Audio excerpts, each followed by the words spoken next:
Cómics por Ouroboros Live. Hoy vamos a tratar un tema que estuvo candente esta semana. Vuelve la Fierro, la mítica Fierro en formato digital y además, a partir del baño de sangre que se ha llamado en Estados Unidos a los despidos de DC Comics, se habla de que la dueña de esa editorial, AT&T, también está pasando a digital el cómic.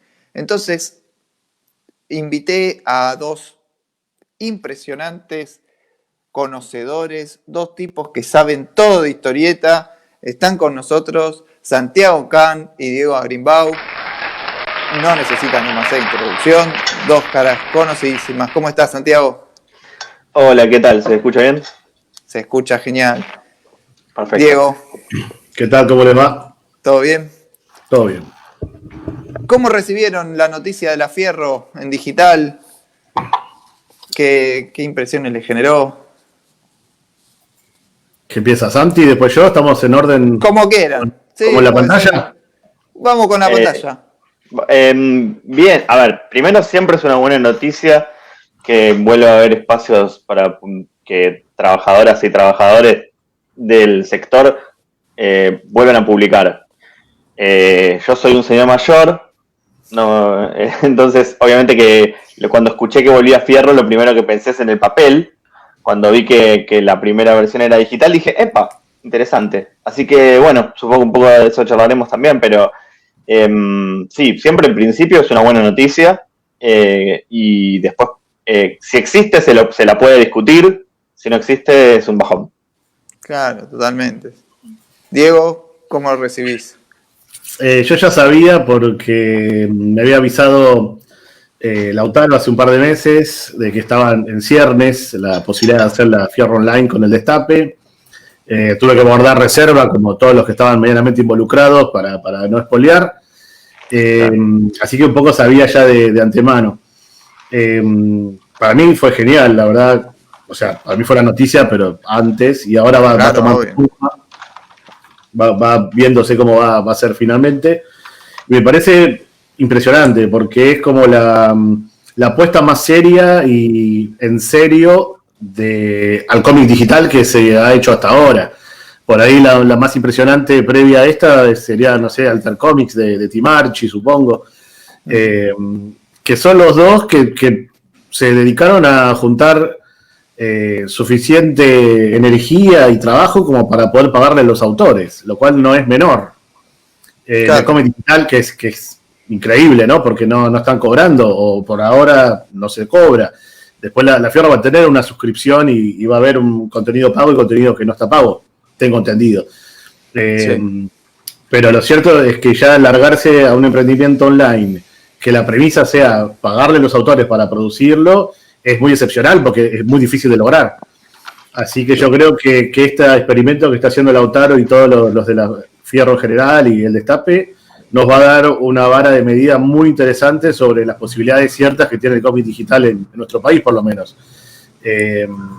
Porque creo que todos los intentos previos que incluso hice yo, que puede ser, no sé, desde la revista Loco Rabia, Viñeta 1, a incluso historietas reales y los primeros experimentos que hacíamos hace más de años, no tenían estas posibilidades, ¿no? Que de repente haya un mínimo de presupuesto, que tener la presión de tener que renovar el contenido varias veces por día, de tener que hacer una actualización constante de los contenidos y de ir a disputarle el terreno en internet a cualquier medio como el Destape, ¿no? Que están... Claro, lógico. Que es impresionante. Montones de visitas.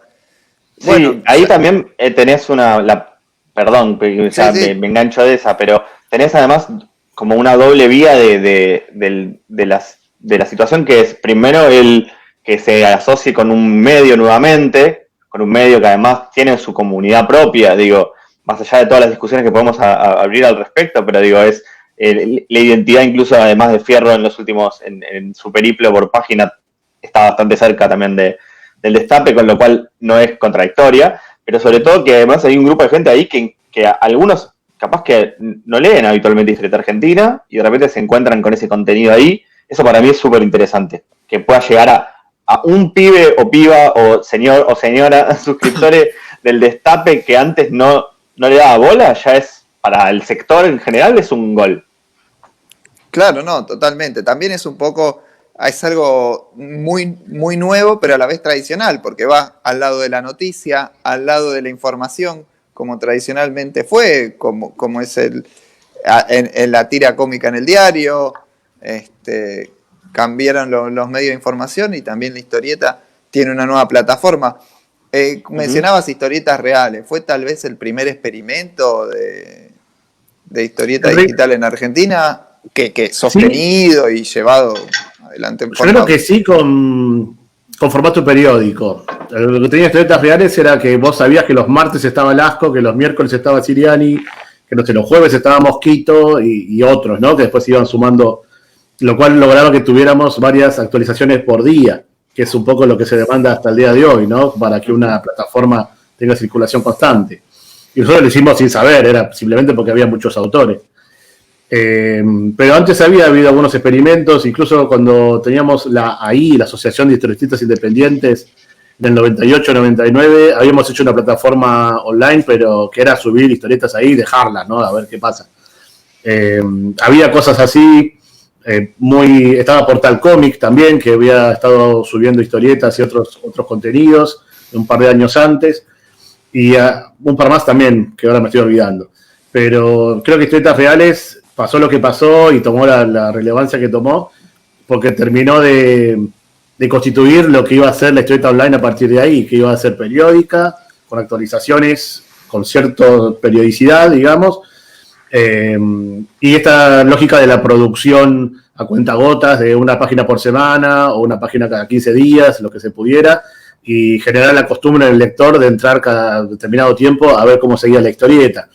Eso creo que sí que fue de las primeras y bueno, después se muló y apareció por todas partes en nuestro país y en todas partes del mundo, no por historietas reales. Creo que fue una cuestión de que todo el mundo sacó la misma conclusión. Si están disponibles los blogs para que cada uno se haga uno, que era una bitácora que te ponía la fecha y todo, era muy natural sacar la conclusión de empezar a publicar un día de la semana, ¿no? Antes lo estaba haciendo Cochalca o varios historietistas online que ya había en aquella época, que fueron un poco la inspiración para que en su momento Fran López y Reggiani empezaran con Autobiógrafo, que fue la primera, ¿no? Después nos fuimos sumando todos los demás. ¿Vos, sí, Santiago, leías? A mí me pasó que, voy a hacer una personal quizás de más, pero yo fui a la escuela con el primo de Diego, no lo conocía a Diego como el historietista, sino como era el primo de uno de mis mejores amigos. Y entonces me dijo, che, mirá, mi primo está publicando en este lugar, a vos que te gustan las historietas te va a gustar. Y para mí, que en ese momento había pasado por esa fase, yo soy de la misma, literal de la misma camada que Fran, me había pasado por esa fase en la secundaria de decir, ahora me dedico a leer literatura, ¿no? Como el dejar las historietas corridas a un costado. Fue como que dije, esto es papa fina, ¿no? Claro. Sí. Y me envició mal y me reinsertó a mí en la lectura de historieta argentina, diciendo, pará, digo, esto que está acá me está hablando a mí, lector de historieta, pero también con lector de literatura, porque había un montón de otras cosas. Yo me acuerdo en su momento también que además coincidió con después toda esa experiencia de publicaciones que terminaron en los saldos de Corrientes, y que, sí, aunque nefasta probablemente para sus autores, para ese grupo de lectores medio adolescentes, tardoadolescentes que éramos nosotros, era che, ibas y te comprás todo. O sea, yo tenía todos los libros y en un momento, cuando encontré, por ejemplo, me acuerdo, para cerrar lo anecdotario, me vi el Asco, que estaba creo que en ese momento como que te dijera unos 15 pesos, era poca plata ya, y me compré 10, literal, así, y lo regalé a amigos porque decía, che, no puedo entender que no estén leyendo esto, ¿viste? Y era como que decían, qué bueno está estas cosas, ¿no? El Asco, y en mi cama, al menos en mi corazón siempre estaba, ¿no? Obviamente, Rodrigo Terranova, Huaychan Cráneo, eran como mis fans. Yo en esa época, por ejemplo, era súper fan de Mr. Exes. Era como una cosa, viste, de que descubrís cosas que creías que no te iban a gustar en otro momento. Después ahora con el tiempo digo, quedé más fan de Cráneo que de eso, pero bueno, también digo, me parece que fue muy importante, pero sí, y como para hilar con algo de lo que me parece que también se puede venir en estas conversaciones, había una respuesta también de autores frente a la ausencia de editores o de experiencias editoriales que no fueron muy fructíferas, eso es lo que conoce más Diego, y sobre todo puesto al pulmón de los autores, digamos, porque encima además, ya que muchas veces está bueno trazar esas genealogías, había un montón de autoras. Estaba Clara, estaba Caro, estuvo Sole, digo, es como que en ese sentido, Paola, digo, o sea, para quienes no querían verlo, no lo veían, pero estaban. Y digo, también en ese sentido, me parece que estaba muy a atracción de sangre de esos autores que publicaban a diario. Yo creo que también la experiencia del cómic digital, en general, cuando ves lo que suele tener esa clave, ¿no? De autores difundiendo su laburo, de ahí pueden salir libros, a veces no, pero hay mucha experiencia profesional. Te voy a interrumpir con una pregunta que por ahí es medio técnica, pero en el rol tuyo de editor, ¿cómo te ves como editor en lo digital? Porque es raro que vos te excluyas automáticamente ya al comienzo de la charla de la fórmula. Bueno, en realidad, yo en esas cosas, no por antipático, pero sí por soviético.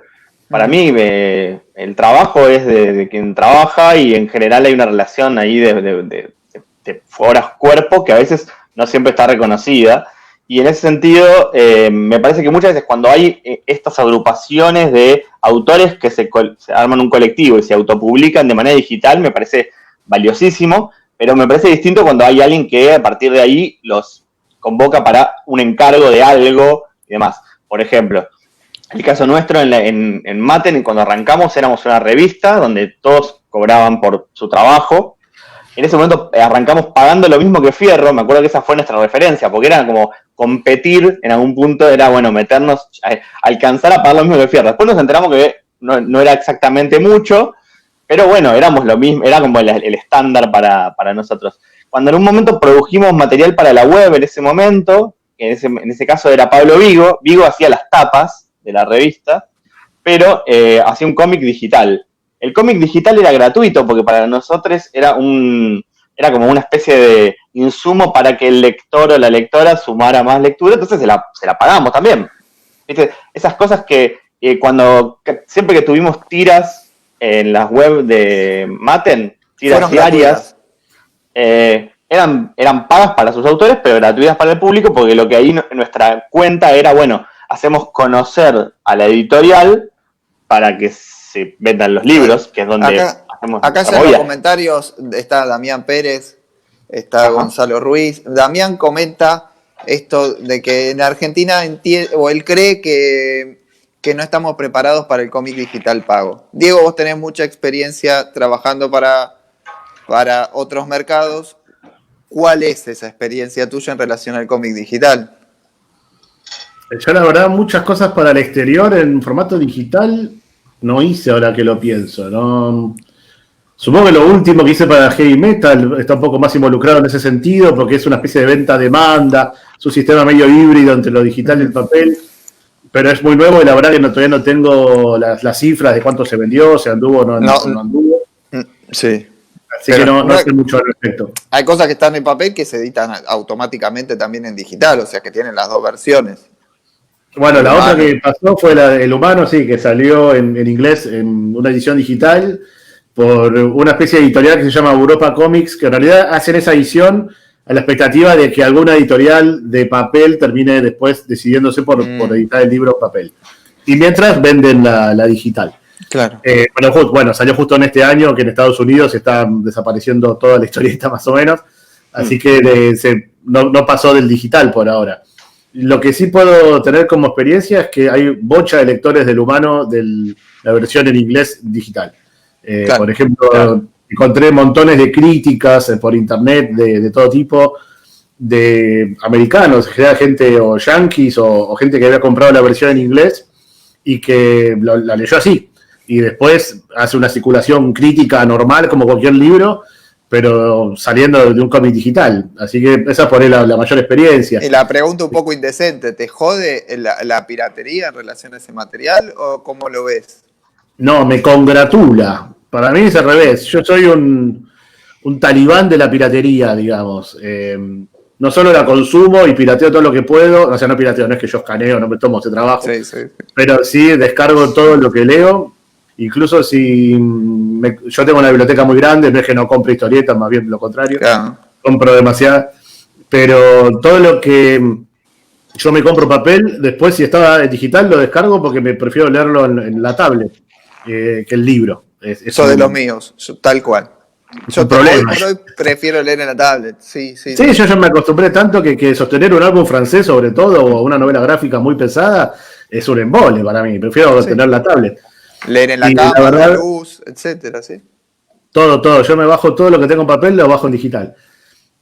O sea, en un momento yo tenía la incomodidad de pensar, bueno, pero si yo no tengo ningún problema en bajarme las historietas de mis autores preferidos, que no están cobrando nada porque yo las esté leyendo en este momento, digamos. Sí. No me da el cuero para después ponerme yo vigilante persiguiendo a los que estén pirateando mis propias historietas. Así que lo viví con un poco de contradicción un tiempo porque me daba un resquemor que aparecieran mis historietas dando vueltas por ahí, pero después la realidad me fue demostrando que todo lo contrario, que por ejemplo Marcelo Pulido decidió publicar La burbuja de Bertolt porque se la bajó pirateada, la leyó y no solo la compró, digamos, la versión española, sino que terminó editándola. Después me pasó de viajar a Colombia y que una gente de Cali se enteró que yo estaba viajando y me terminó haciendo un pedido. Tuve que llevar una valija de libros para vender a la gente de Colombia porque habían leído todo en digital y querían comprar los libros. Yo tuve que viajar en el avión con toda una valija que después se los vendí ahí. Vendí todos, después me di cuenta que era porque estaban muy baratos y había calculado mal el cambio entre las diferentes monedas y lo vendí tipo a 100 pesos cada libro. Bueno, dije, qué éxito. Y la verdad que yo creo que la piratería es un arma de doble filo, pero justa. O sea, si el libro es malo y la gente lo compró y lo leyó en su tablet, no lo va a comprar. Tipo, lo lee y lo borrará de su disco rígido y ya está. Si el libro es bueno y la gente tiene la plata para comprarse historieta, va a comprarse ese libro antes de uno sin saber si es bueno o malo. ¿Se entiende? O sea, un libro que yo no leí y me estoy arriesgando a comprarlo. Una novela gráfica que por ahí sale 20 euros en Europa, ¿no? Luego acá, no sé, 600 pesos. Es una plata, o más, ¿no? 1.500, o si es de afuera, mucho más. Es una plata para gastar en un libro que no sabes si te va a gustar. Entonces, muy probablemente si podés leerla previamente y después la comprás sabiendo que te gusta y que la querés tener, porque el comiquero quiere tener libros. Si yo no conozco a nadie que diga, leo todo en digital y prendí fuego a mi biblioteca o la vendí. Querés tener los libros, son lindos los libros, no es lo mismo que los discos, es diferente. También hay más historieta que antes, para mí es totalmente al revés. Incluso esto que decía Diego, la anécdota de Marcelo Pulido leyendo el libro de esa manera, a mí me quedó mucho la primera vez que la escuché, no sé si la contó Diego o la contó Marcelo en alguna charla hace unos años, y yo pensaba, claro, sobre todo pensando en que hay un montón de obra, que durante mucho tiempo incluso Diego se ocupó de relevar, de autores de acá que se publicó solo afuera. Entonces, ante eso, es casi un acto de justicia, digamos. Leer material de acá de esa manera. Entiendo que a mí las cosas que me hacen crujir un poco los engranajes es cuando veo que editores o editoras comparten material que no es el propio. Digo, si un autor comparte su material, le subo su material. Distinto es, porque ahí empieza, acá el abogado no es ni Diego ni soy yo, sos vos, así que en este caso me podrás orientar mejor, pero digo, también es el acuerdo que vos hayas hecho con ese autor en su contrato, digo. Y algunos contratos de los que firmamos en nuestras editoriales son muy restrictivos en cuanto a territorios, a formatos. Sí. Entonces, ¿por qué? Porque en general se apoyan en una tradición editorial vetusta, pero que existente. Entonces es, bueno, vos firmás los libros por un territorio, unas condiciones y un plazo. En general en nuestros contratos, bueno, en lo que hacemos nosotros con Mate, no sé cómo son los demás, pero no incluís la versión gratuita de los libros en PDF. Claro. Y en general, cuando incluís la versión digital, incluís como un pago de regalías. Si eso vos lo subís gratuito, ¿qué regalías pagás? Bueno, ahí empiezan a hacer por cero. Por eso. Entonces digo, entiendo, de hecho, esto un poco de ñoño que soy, y demás es cuando me invitaste, Mariano, a hablar de este tema, y yo te dije primero que hable alguien que sepa y no yo, como me agarró culpa, me puse a preguntarle a editores que están haciendo esa experiencia, hablé con Pablo Ontivero de Deriva, le pregunté a Johnny de Libera la Bestia, le dije, ¿qué onda? ¿Ustedes que están empezando a vender? En general lo que pasa es que ellos son editores autores en general, o que alguien del colectivo es autor, y la experiencia fue muy buena, por lo que cuentan. Y de hecho, bueno, después si da el tiempo lo revisamos un poco en esa línea, pero ¿qué pasa? Hay mucha gente, porque es un país gigante, que no tiene una comiquería cerca o no tiene una librería cerca que tenga los libros de todas las editoriales que publicamos acá, que de por sí ya son pocos. Y ni hablar de material que no sea la novedad. Entonces, en algún punto también repararía un montón de cosas el tener alguna forma de comercializar esos libros por parte de editoriales o de sus propios autores, para que puedan acceder un montón de gente que capaz no compra el libro, porque también sale, no sé, una X plata más una X envío sobre una N disponibilidad. Ya son una cantidad de variables que son inmanejables. Y la última, para cerrar este rulito, es el tema de, bueno, pensar en los otros territorios donde vive gente que no puede acceder a los libros. Yo a Gonzalo, el primo de Diego, le mando cada X cantidad de meses por correo de regalo libros de la editorial de Canadá, que vive en Canadá. Claro. Pero claramente él, si de repente se copa mucho con algo, me dice, che, ¿me mandás alguno de tal? Y sale un perno para mandar, salvo que sea un gesto así de amigo. No es una comercialización muy práctica mandar, porque no sé, notas al pie, el libro de Nacho Bollenbader pesa casi 1 kilo. Claro. O sea, no mandarle... y entonces ahí esa es una parte que hay que también contemplar. Casi no leemos libros de historieta latinoamericana. Hay poca probablemente, pero además leemos muy poca porque no se consigue, y quizás si estuviera digital, por X cantidad de mangos no muy locos, los comprás. Sí, también, a ver, acá hay muchos que hablan de lo gratuito, de que no estamos preparados en Latinoamérica, etcétera. Pero también es una cuestión que a veces los precios tienen que ir acorde a todo esto. Vos recién hablabas de envío, etcétera. Son todos costos que no van a estar en el formato digital. Total. Claro. Ustedes por ahora no están vendiendo en digital. No. Entre otras cosas porque hicimos contratos muy tradicionales en su momento, claro, y no están permitidos. Algunos, un puñado de libros, además tienen algún tipo de colisión de territorios, con lo cual si los ponemos digital infringimos acuerdos que hicimos. El de Nacha es uno de ellos. Y la otra parte también es que esto a veces también es parte de la conversación. Está la mirada de los editores y está la mirada de los autores, que a veces dicen, che, yo no quiero que el libro esté digital. El fantasma de la piratería, digo, porque lo digo en clave de fantasma, es también como si se perdieran esas ventas de una manera tan significativa como para que te arruine tu carrera autoral. Y en general yo creo que tiende más a lo que decía Diego antes, que si la obra es buena, mientras más circule mejor y más gente, más comunidad crees, más lectores que estén esperando tu próximo libro o ese para regalar. Porque en general, a la larga, cuando vos querés regalarle, no sé, ahora mañana es el Día del Niño, vos le querés regalar un libro a alguien, no le mandás un PDF a un nene, le comprás un libro. No, claro. Digo, va a llegar el día, y espero no estar vivo para ese momento, en el que le regales PDFs a los niños, pero mientras existan los libros en papel, vos le regalás eso. Y a nosotros nos pasó con La Barranca de la Muerte, por ejemplo, el libro de Javier Velasco, que es un libro que por la tapa y por el tipo de dibujo que tiene Javi, un montón de gente no le dio pelota cuando salió, y después el boca a boca, y para mí seguramente, o piratería, o mano a mano, un montón de cosas, hizo que lo recomiende todo el mundo y se agote. Y para mí mucho tuvo que ver con eso, con el que circule y pase y alguien lo vea y lo demás. Hoy por hoy, que encima ni siquiera te puedes encontrar para prestarle un libro a alguien, bueno, más todavía. Diego ya dijo que descarga. ¿Vos lees en digital? Poco, pero por viejo choto y medio miope. Bastante miope en realidad.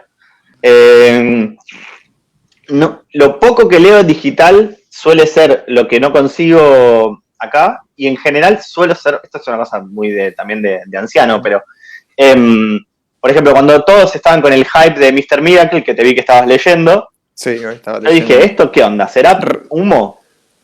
Y dije, bueno, cuando lo leí y dije, no, está bueno, me lo compré. La compraste. Digo, esas cosas. Y también hay una cosa que tiene que ver con las restricciones de cada uno, que es, bueno, en inglés leo, en francés no. Me tocó, después de haber ahorrado 10 años, ir a Europa y me compré una valija, literal, compré una valija aparte, que la llené de libros y me la traje. Están en francés y los leí con Google Translator y muchos los traje simple para verlos porque son hermosos.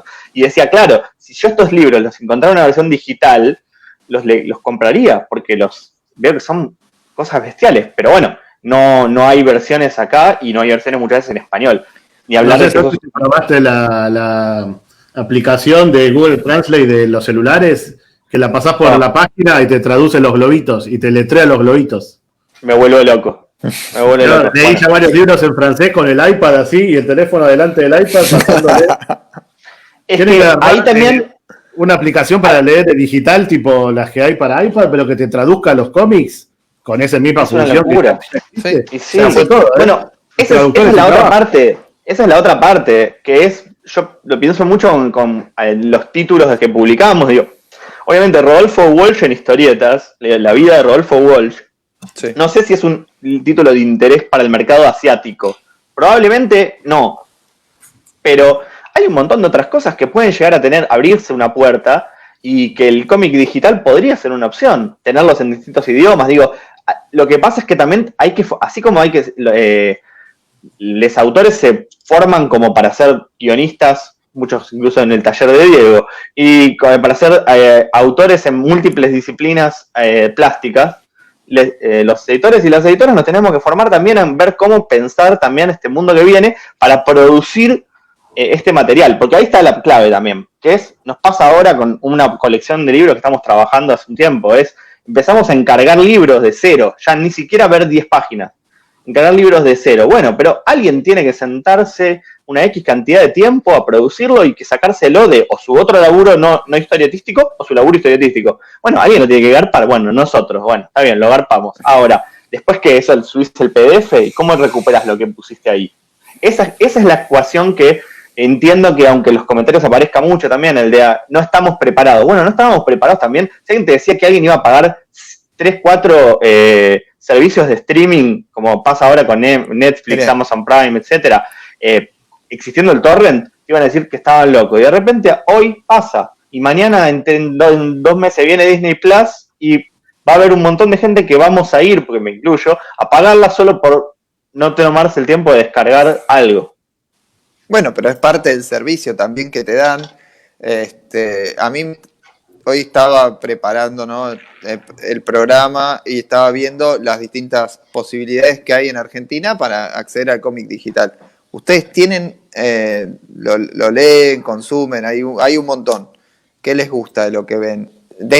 No solamente desde el material, sino desde la forma en que nos llega, ¿no? Porque, bueno, Diego hablaba de descargar y que yo soy más de la descarga. Sí, pero ahí son dos cosas distintas. Hay muchas opciones ahí. Una es la versión escaneada de historieta, que es originalmente hecha en libro y que circula en CBR o en PDF, que sería cómic digitalizado, digamos. Sí, eso es Y otra cosa, exacto. claro, otra cosa es la historieta que se hace específicamente para los formatos digitales, que podríamos llamarlo webcomic o webtoon, que es otra cosa totalmente distinta, o las ediciones que van a hacer ahora Fierro en digital, o lo que ya está haciendo Alter Comics, y bueno, todas las diferentes plataformas. Te cambio ahí la pregunta entonces. ¿Vos pensás que sí, la historieta tiene que ser distinta para la pantalla y para el papel? Yo creo que se pueden hacer, hay variantes, hay un poco de todo y se está ensayando a ver qué es lo que mejor funciona. Por ejemplo, vos preguntabas qué es lo que uno lee. Yo leo varias de Alter Comics, de OVNI, las de Mantela, por ejemplo, que salen tanto en Alter Comics como en Viñeta 1. Las leo de una porque soy muy fan de Mauro Mantela. Stonebot ahora es. Stonebot, sí. Yo Alter Comics creo que era la agencia de Tim Archie, ahora es Stonebot. Sí. Y Pero esas son historietas que son iguales que en el papel. Sí. Es como una especie de etapa previa de una historieta tradicional que después va a ser publicada eventualmente en papel. Yo cuando produzco historietas para sitios y otros lugares hago exactamente lo mismo. O sea, yo acabo de terminar Mirame con Tomás Zaira, que salía en Viñeta 1 y está hecha en un formato ya previsto para hacer papel en algún momento. Estamos haciendo doble par con Santulo, Dante Ginebra y Diego Greco, que también son páginas. Ahora vamos a arrancar una con Abayay, que es formato de tira, pero siempre pensando en formatos de papel en realidad. Claro. Lo único distinto que estoy haciendo en la actualidad, que ya es totalmente pensado para internet, es un webtoon, que lo estoy haciendo con Fernando Baldó, con expectativas de mandarlo a Webtoon en Latinoamérica, ahora que abrieron una filial en español. De todo lo que estamos hablando, a mí lo más interesante como fenómeno me parece que es Webtoon.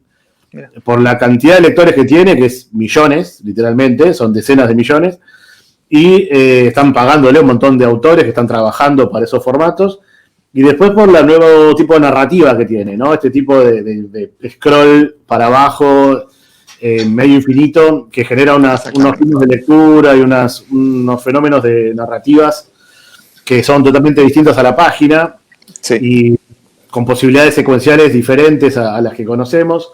Y a mí me entusiasmó mucho, porque yo siempre investigo a ver qué cosas raras se pueden hacer con la historieta, y el Webtoon abre toda una serie de posibilidades súper interesantes. Así que me puse a hacer uno, muy atentativo, así, viendo qué pasa, con Fernando Baldó, que espero que lo dibuje, porque, ojo, para ver qué pasa. Ahora hay un concurso Webtoon que acaba de terminar, que es anglosajón, si bien es coreano, es en inglés, y está por terminar en septiembre el concurso que es en castellano, de la plataforma de Webtoon Latino, y los premios son de $15.000. ¿Okay? O sea, no hay concurso en papel que esté pagando eso ahora, salvo el de Kodansha, sí, no, sí, el de Shueisha, que sí, que está, creo que son como $20.000 que está pagando ahora, el de la Shonen Jump. Pero saliendo de esos megaconcursos tradicionales de manga, nadie te paga $15.000 de premio por un concurso, ¿eh? Webtoon sí, y literalmente tiene millones de lectores, las series más visitadas, sobre todo de la versión coreana, ¿no? De la original. 40 millones, 50 millones de lectores. Por eso cuando se insiste tanto en la pérdida de la masividad, se me parte el labio de risa. Nunca hubo tanta masividad en la historieta. Nunca, literalmente. ¿Cuándo hubo, antes de esta época, una historieta en todo el mundo que la leían 40 millones de personas? Ni siquiera Dragon Ball llegaba a esas cifras, ¿sí? O el Shonen Jump no vende esa cantidad. Entonces, nunca fue tan masiva. Eso es literalmente así. Y seguir llorando por la pérdida de las revistas y qué sé yo a esta altura de la vida. Bueno, no querer ver la realidad, que encima es optimista de alguna forma, ¿no? Porque a mí me parece maravilloso que esto esté pasando. Cuando en el café comiquero que tenemos todos acá, que es el debate del cómic, vos dijiste esto, Santiago te contestó, masividad no es igual a popular. Y no lo completaste. Sí, eso soy también un puntilloso diferenciador de conceptos como masividad y popularidad. ¿Por qué? Porque para mí estamos en un momento histórico, en la historia de la humanidad, si querés, en el que la alfabetización llega a picos que nunca tuvo. O sea, la cantidad de gente que lee es como nunca hubo. O sea, crece la cantidad de población, pero también crecen las tasas de alfabetización. ¿Qué lee y cómo lee? Es parte de la discusión para mí ahora, que es, bueno, no toda la gente en el mundo lee lo mismo que nosotros y nosotras cuando éramos chicos, o adolescentes, o adultos, en esas distintas etapas. Probablemente se producen menos libros, o quizás la misma, ahora en este momento lo quería buscar tenía que buscar, si lo tengo a mano, el libro de Gabriel Said, Los demasiados libros, que lo recomiendo, que dice, se producen muchísimos libros, más que nunca. En la Argentina se publican, incluso hoy, que estamos en una crisis prolongada del sector editorial y demás, se producen más de 22.000 títulos por año. Ponele que saques la mitad, grosso modo, de títulos que son más bien académicos, legales, cosas que no son literatura, ni ficción, ni nada que se le parezca, ¿no? Aún así son 10.000 títulos. Bueno, es un montón. Ahora, ¿qué pasa? Hay un fenómeno de autoedición gigantesco, de ediciones de autor, de editoriales pequeñas, y muchos de esos libros que se van a publicar nunca se van a reeditar. Esa es como la gran tesis de Said. Y casi ninguno de esos libros se va a traducir a otro idioma, o va a pisar otro país. Esa es un poco la gran cuestión. Porque vos decís, bueno, hay 2.000 millones de chinos. Si los chinos de repente descubren el Eternauta, ¡pim! El Eternauta es un fenómeno global. Ahora con la serie de Netflix incluso puede ser que ocurra algo parecido. Ahora, con la tapa nueva comunista, vamos a China. No, a China. China, los BRICS, Rusia, Brasil, el Google India, Lens te agarra chino, te traduce a chino Google en Lens. cualquier momento. Pero digo, ahí el fenómeno que pasa es que, bueno, hay una cantidad de dispersión en la cantidad de títulos que hay, es gigantesca.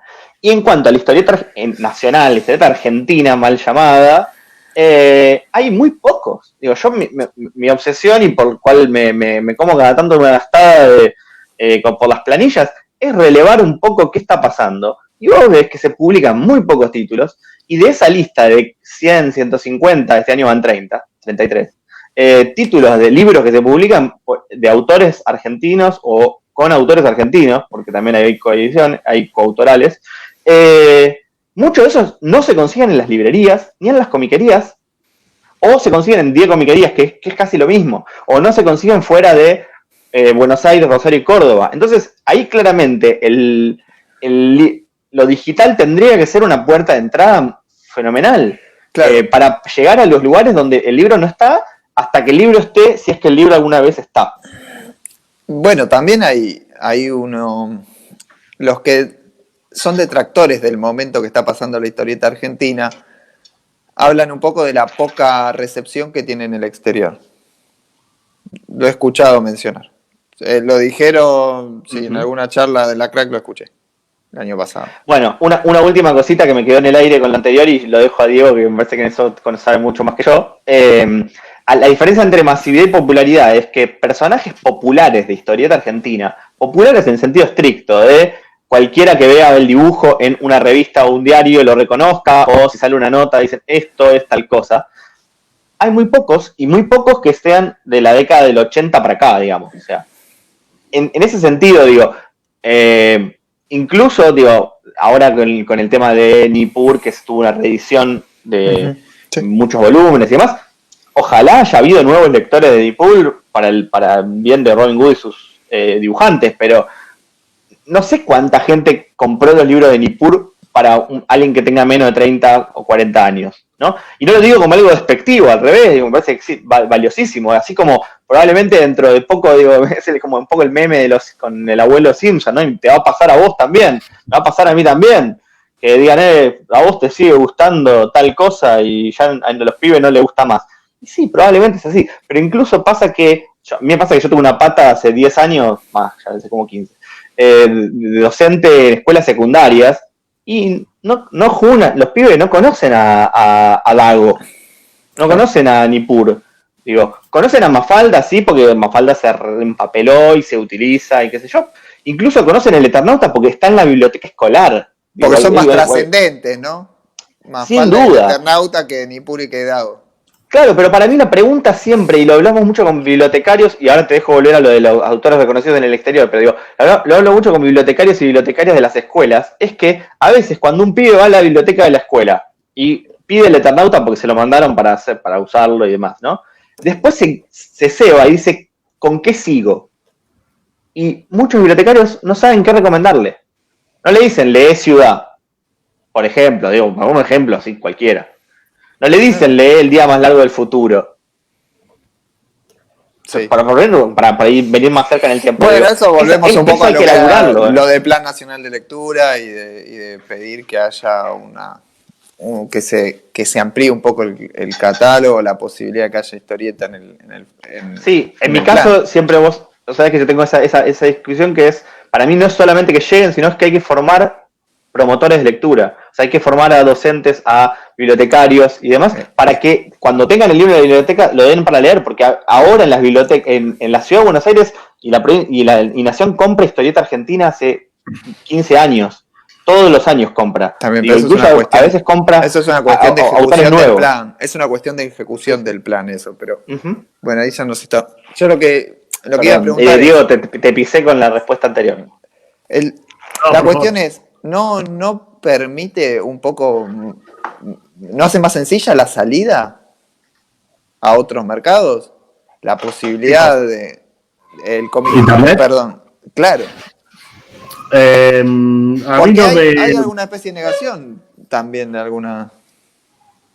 Lo que estaría pendiente en ese caso es lo que veníamos hablando antes con Santi, que es si, por ejemplo, yo subí un par de historietas a mi sitio que pude ir liberando en la medida que los contratos me lo permitían, y me consta que lo están bajando de todas partes de Latinoamérica, por ejemplo, o de España, ¿sí?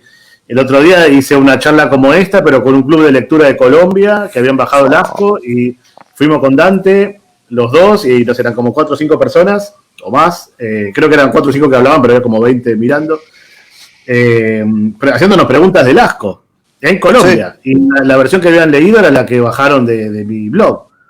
Claro. Ese mismo fenómeno se podría estar reproduciendo a mucha mayor escala si en vez de ser yo mismo, que en un cachito de mi blog puse 3 historietas en CBR, sin ningún tipo de difusión ni nada en absoluto parecido, si en vez de eso existiera una especie de Arsenio Lupin, no sé si todos conocen a Arsenio Lupin. No nos hagamos lo vos. No sé de qué estás hablando.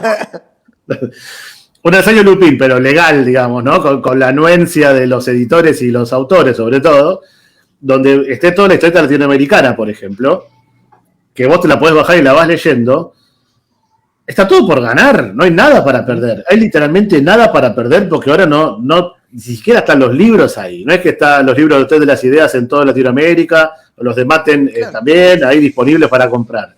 En realidad estaríamos permitiendo a 800 millones de hispanohablantes, literalmente, leer todas esas historietas y generar una demanda.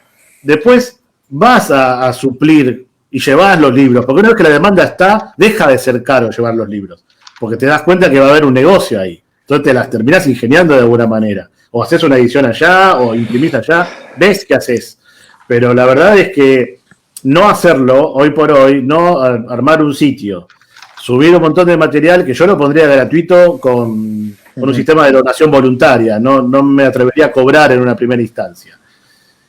Para poder empezar a leernos entre todos los países de Latinoamérica, que somos un montón de gente que habla el mismo idioma, me parece una oportunidad desperdiciada desde hace rato ya. Hace falta un campeón que lo lleve adelante eso, la verdad, ¿no? Alguien que diga, bueno, tomo yo en serio y me pongo a hacerlo. Es un montón de trabajo. Pero bueno, la posibilidad... Así como conoces a Jauto Arsenio Lupin, también están los tradumaquetadores de los cómics yankees de superhéroes que salen semanalmente. Uh-huh. Y eso es una red de traductores y maquetadores latinoamericana. No son todos del mismo país. No son un grupo de amigos. Pero con una dosis de imperialismo cultural que hace que vos leas todas las semanas algo que sale en Estados Unidos, no importa si es bueno o malo, después capaz te das cuenta si es o no. Y si tenés disponible lo mismo del otro lado, no lo lees. Para mí, eso sí es una batalla a dar. Que es mirá que acá hay cosas muy zarpadas. Bueno, pero sí, mejores. Entonces, hay que disputarlo. Obviamente que va a ser mucho más fácil si hubiera, como va a ver con El Eternauta, una serie, si hubiera una película para apoyarlo. Probablemente ayude. No sé cuánta gente relaciona El Hipnotizador que salió en HBO con la historieta de Pablo de Santis y Sáenz Valiente. Pero está ahí, digamos, para mí es como un poco, es un montón, digo, en ese sentido me parece que, o si no lo que pasa, que eso yo lo veo mucho en los grupos de historieta y demás, es como una especie de cuestión de, como si cayera como maná del cielo la historieta. Y la historieta no. En este caso vos arrancaste hablando es parte de DC, es parte del grupo Warner, a la vez que lo compró AT&T. Marvel está en manos de Disney.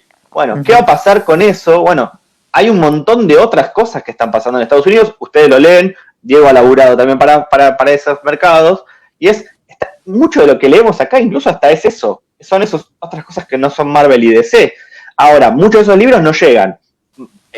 Volviendo a poner el ejemplo de Pulido, ya que salió hace un rato, digo, Pulido está sacando Moonshine de Rizzo, creo que sacó el volumen 1, está por salir el 2 y demás.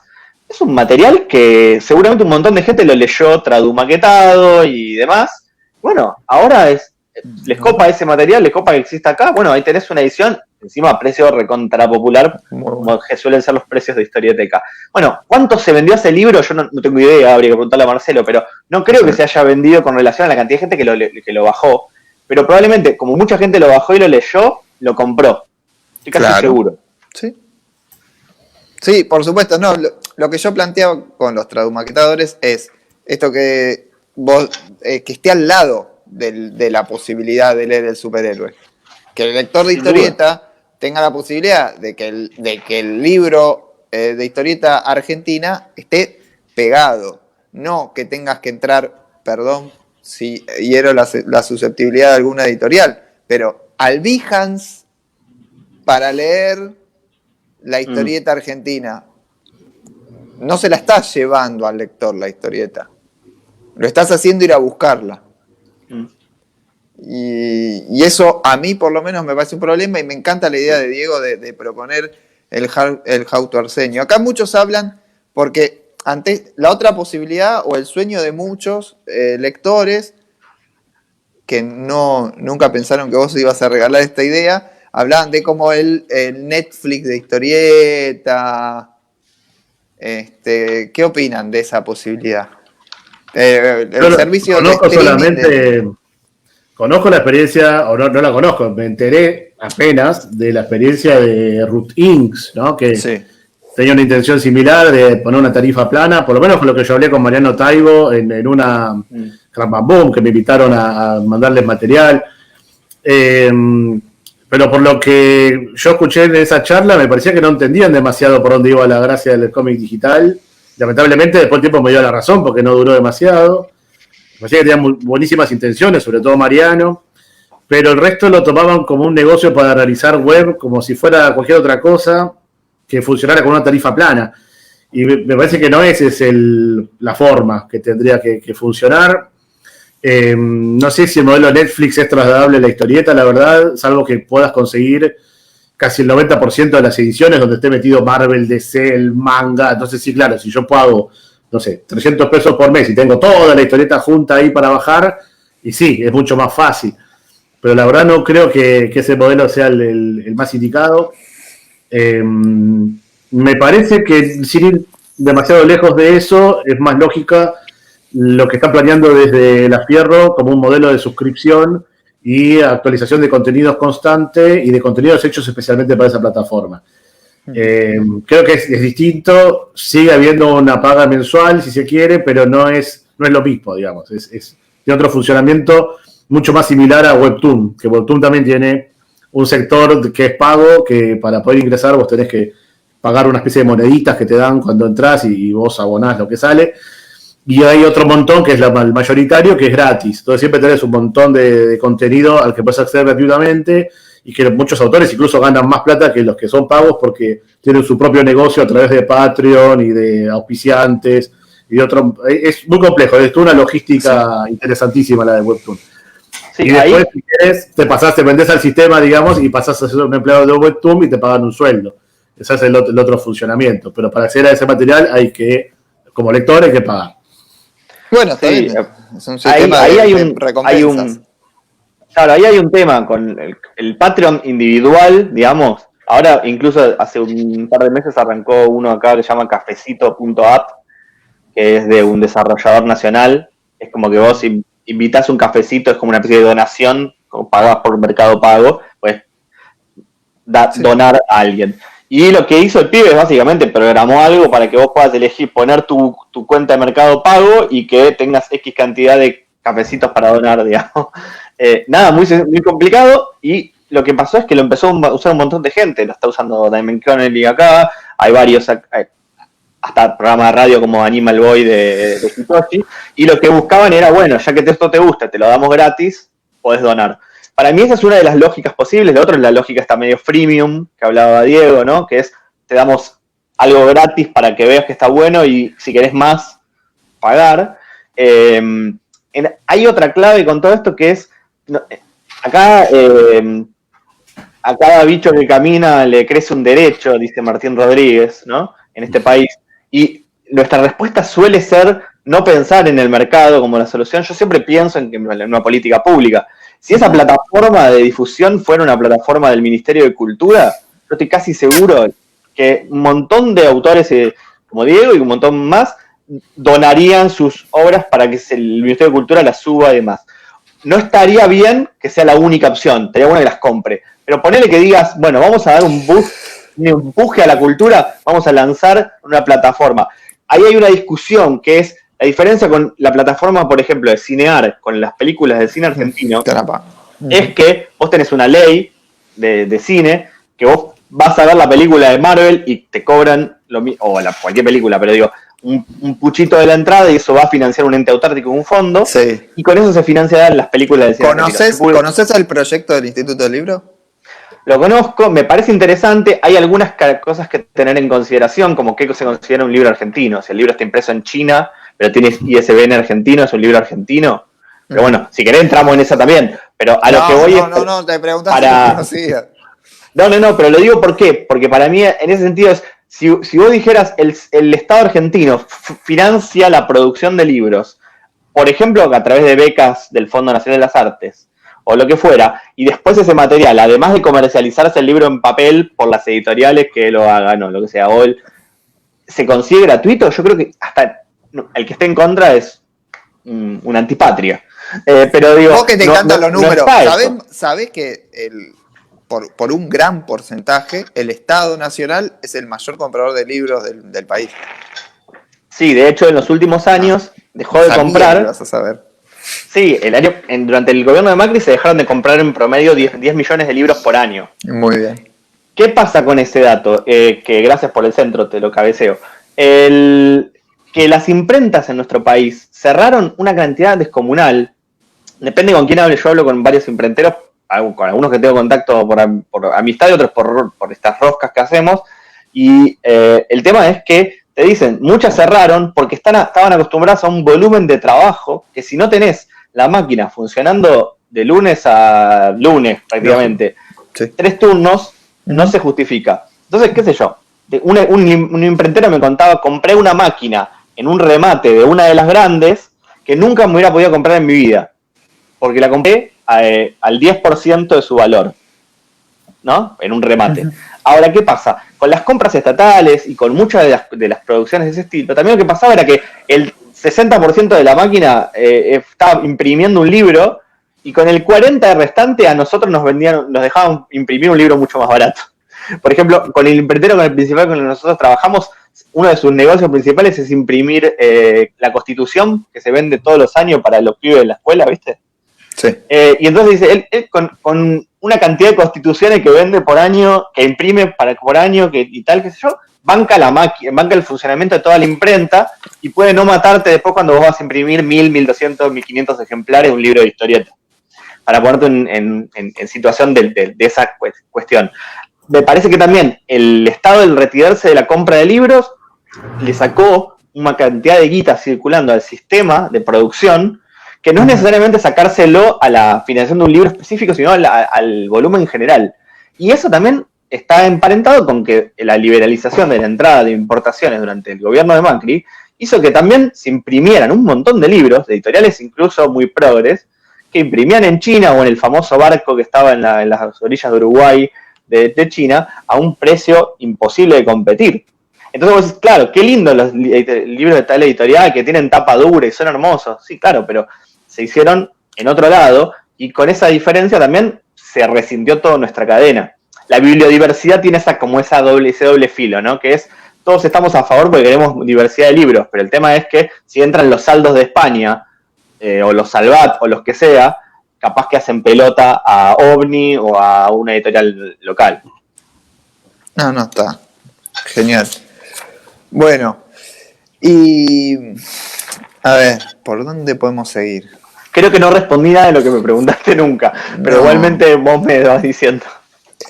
¿Qué? ¿Alguna vez tuvieron una charla para armar un proyecto así gigante, ambicioso, editoriales, autores, para hacer una gran plataforma, una gran disponibilidad de catálogo?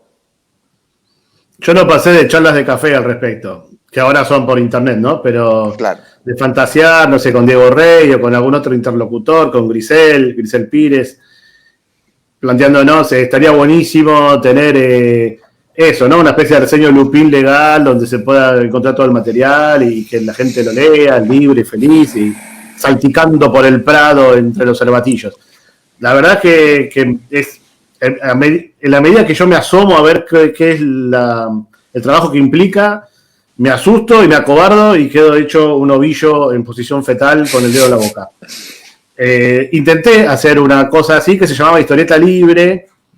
Llegué a hacer el blog, a hacer un diseño mínimo de lo que sería. Era básicamente liberar obra solamente con donación voluntaria. Convoqué a un montón de editores y de autores que me prometieron todos que me iban a mandar los CBR ya armaditos. O sea, yo les dije, yo armo esto, pero después cada cual se encarga de publicar lo suyo. Yo no quería cobrar por ese trabajo, tipo que cada cual lo suba, un poco como si fuera historietas reales, pero de libros enteros, sí, con claro, un tipo de plataforma mínima que era un mercado pago para donar plata. Bueno, todos me prometieron que me iban a mandar, no me mandó nadie, me mandó solo Pablo Zambrano, que de acá le mando un saludo y un agradecimiento, así que en esta plataforma maravillosa que yo estaba armando, éramos 2. Ese lo consideré que era una advertencia, más allá de un fracaso, y dije, no lo vuelvo a intentar. Y quedó ahí porque claramente yo no era el campeón para llevar a cabo esa semejante empresa. Creo que hace falta un tipo como Timarchi, un tipo como Lautaro Ortiz, que con todas las millones de diferencias que hay entre ellos, son lo más parecido a emprendedores y a empresarios que tenemos en la historieta nacional y para mí hay que clonarlos, ¿sí? Son gente a los editores, o sea, lo que hace Santi, lo que hace Diego Rey, lo que hace el resto del hotel, esos son para mí los gestores que son los que tienen que encargarse de este tipo de emprendimientos.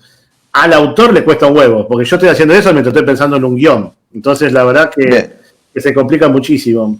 Sí, y eso, recojo el guante también de lo que decía Diego, porque no estuve en el momento. Porque yo te hice una pregunta al principio, y sí, que ahora Diego te está tirando esa pelota, porque yo te dije, ¿qué rol juega en lo digital el editor? Te pregunté al principio. Sí, y ahora Diego te está diciendo, che, mirá, esto, acá pueden ponerse a jugar ustedes. Sí, ahí mirá lo que pone Fernando del Santo, ojo. Dice, si 3 editores se ponen de acuerdo, yo armo la plataforma, pone, Sí, 3 editores entran en un bar, parece el inicio de un chiste. Hoy por hoy no es sopa que te lo diga él, No, por eso digo, de eso se cobra y sale caro, Sí. A ver, sí, me parece que hay que hacerlo. Hay que tender puentes entre editores y creo que me parece que es una discusión que se actualiza cada 5 años, ponele.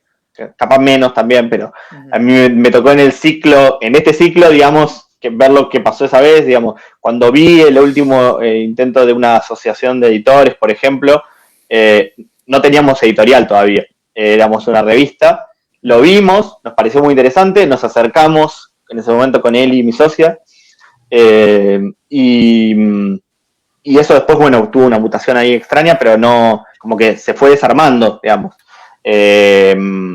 Y en cambio, por ejemplo, de ese encuentro de editores, y ya vuelvo a lo que estábamos hablando, nació en su momento NHA, que fue un grupo de editores que nos juntamos. De hecho, nosotros nos colamos ahí porque teníamos una revista, todavía no teníamos libros.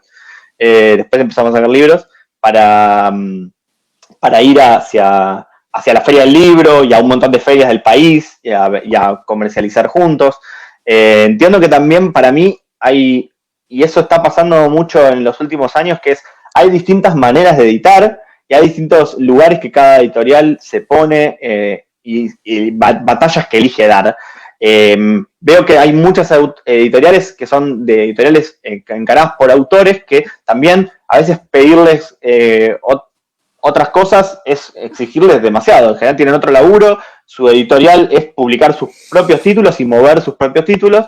Y hay otros editores que capaz, como bien decía Diego Rey, los chicos de Hotel, como pasa con varios otros, que estamos tratando de hacer algún tipo de edición un poco más parecida a una edición profesional, donde quizás ahí sí me parece que aparece esta responsabilidad de sentarse a hablar y demás. Volviendo al anterior, sí, también a mí me parece que, por ejemplo, a nosotros nos pasa que con los contratos y estas cosas que tenemos hoy no lo podríamos subir a ningún lado, porque no me escuchás a mí. No, te escucho a vos, sí, yo te escucho. Sí. No nos escucha Diego. No, Diego lo que decía era... Dame un segundo, Diego va a tener que reiniciar, sigamos la charla un ratito nosotros, dale, hasta que Diego pueda volver a meterse. Perfecto. Mientras Diego reinicia, te digo, lo que también pasa es que a mí lo que me empieza a picar es decir, bueno, yo ahora tengo publicados X cantidad de libros, que no son pocos, pero en los últimos 3 años. Esos libros no los puedo poner en una plataforma que hoy se cree porque no están las condiciones previas, pero sí puedo pensarlo para los que vienen. Y eso sí me pica. Y de hecho es parte de lo que vengo charlando con autores que nos encaramos bien ahora. Yo tengo algo. Nos encaramos ya diciéndoles, mira.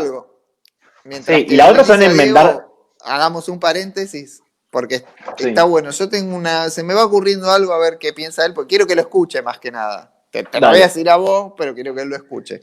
Así que vamos a empezar a hablar un poquito de qué es lo que hay de digital disponible, principalmente argentino, pero voy a empezar para mí con lo que es la mejor plataforma de cómic digital del planeta, tal vez, del planeta no, pero por lo menos de Occidente, que es Panel Syndicate. Panel Syndicate tiene una variedad enorme de cómics, está abordado desde un punto de vista, está pensado para el digital y para el papel, es una mezcla muy interesante. De ahí sale Universo de Albert Monteis, obra espectacular, sale Private Eye, todos autores hiper reconocidos, o sea, está Barrier de Brian K. Vaughan, ahora está editando Friday Ed Brubaker, y no es gratuito, pero se puede. Ahí vuelve Diego. Perdón. Bien.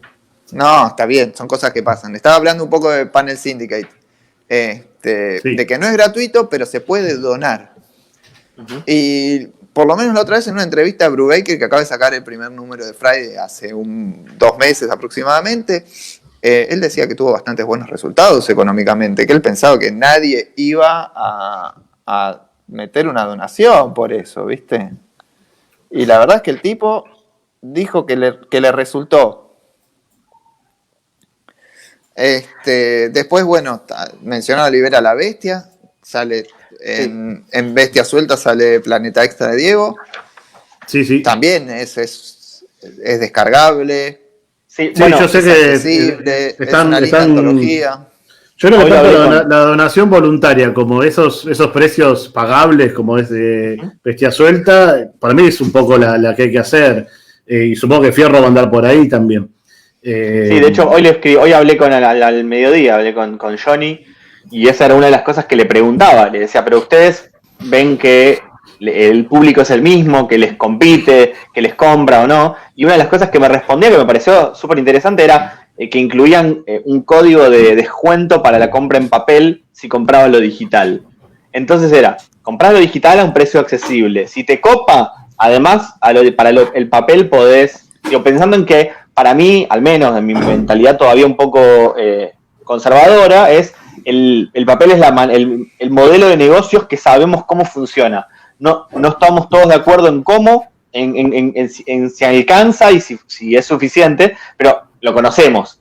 Ahora, ese otro modelo que hay que evaluar, que estas plataformas, como vos bien decías, y la ausencia de una alternativa latinoamericana y en español, porque si ya existiera, porque si vos me dijeras que ya hay una versión de eso y simplemente hay que sumarle el material ya producido, Digo, con lo de routines que mencionaba Diego antes, digo, me acuerdo que en su momento Mariano Taibo me escribió también y me contó la propuesta y yo le dije, me parece bárbaro para los autores, pero para la editorial no hay nada, digamos, o sea, bárbaro Sí. que exista, ojalá que se desarrolle. Después, como bien decía Diego, no prosperó, pero entre otras cosas me parece que también porque no tenía tanto material, porque quizás era un poco caro, creo que era $10 por mes, digo, en un país que además el dólar, etcétera, ¿no? Pero entonces digo, bueno, quizás no es que era mala la idea en sí, pero capaz que, bueno, se dieron un par de variables y de repente en ese mismo esquema hubiera entrado 200.000 títulos distintos y capaz que la entrada era distinta, te justificaba un poco la entrada. Y para hacer un último rulito con eso, digo, hay un podcast que les recomiendo si les interesan estas ñoñadas, que es Land of the Giants, que es de Record y de Vox, que habla, por ejemplo, una es la genealogía con el tema de Netflix, otra es con Amazon. Y lo que dice es, por ejemplo, el modelo de negocios es la guita se hace en otro lado, por ejemplo en Amazon, y es lo audiovisual es un subproducto, digamos. Bueno, me parece que en algún punto las historietas que a veces añoramos, como hablábamos lo de DCs, quedaron como un subproducto, el IP de los personajes para poder hacer otras cosas en otros soportes y lenguajes. Que acá no está tan potenciado porque no hay un mercado para la transposición a lo audiovisual como negocio. No, claro, igual en el caso de DC en particular, dicen que va a pasar al modelo de revista periódica digital a largo plazo, que va a pasar a ser revista periódica digital y después el compilatorio en papel. Sí. Es lo que pasa con todos los medios periódicos. No es muy distinto de la segunda etapa de Fierro. No, porque el futuro de los medios periódicos es digital. Yo daba en la Universidad de Palermo las materias de historieta, ¿no? En la carrera de diseño de historieta, la materia que estaba dedicada a todo lo que eran formatos de medios periódicos. Eso es tira diaria, tira semanal, doble tira, página dominical, etcétera, etcétera, ¿no? Y con el tiempo me di cuenta que era totalmente ocioso, o sea, no servía para nada. Lo tuve que ir cambiando y hoy por hoy doy toda historieta digital. Porque enseñarle ahora a los chicos a hacer tiras para diarios, cuando pasado mañana van a desaparecer prácticamente. Páginas dominicales para revistas como La Viva, donde a lo sumo siempre hubo 3 tipos que lo hacían, y ese era el mercado laboral entero de eso. Mismo. Claro, entonces directamente fui cambiando toda lo que era la currícula, digamos, para hacerlo todo absolutamente digital. Porque es el reemplazo natural de los medios periódicos. Hoy por hoy, si vos tenés que leer algo con cierto compás, digamos, ¿no? Es en Instagram o es en alguno de esos tipos de plataformas o en el propio Facebook. Y en realidad hay muchísimo más trabajo que antes. Antes las plazas en los medios periódicos eran, no sé, 20, entre todos los diarios y revistas, 30, haciendo la cuenta muy larga. Y hoy por hoy tenés el triple de eso mínimo de historietistas argentinos y argentinas que están trabajando en redes sociales y cobrando, ¿sí? De diferentes maneras, o con Patreon, o con esto, con lo otro, o con comisiones. Hay una variedad muy grande ahora para monetizar las formas de historieta en redes sociales. Entonces yo creo que todo se va transformando de medios periódicos a internet, y el comic book tendría que seguir ese camino también.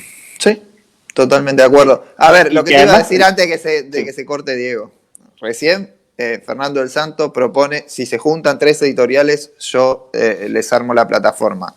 Y vos hace un rato, hace ya media hora aproximadamente, apelaste a mi yo abogado.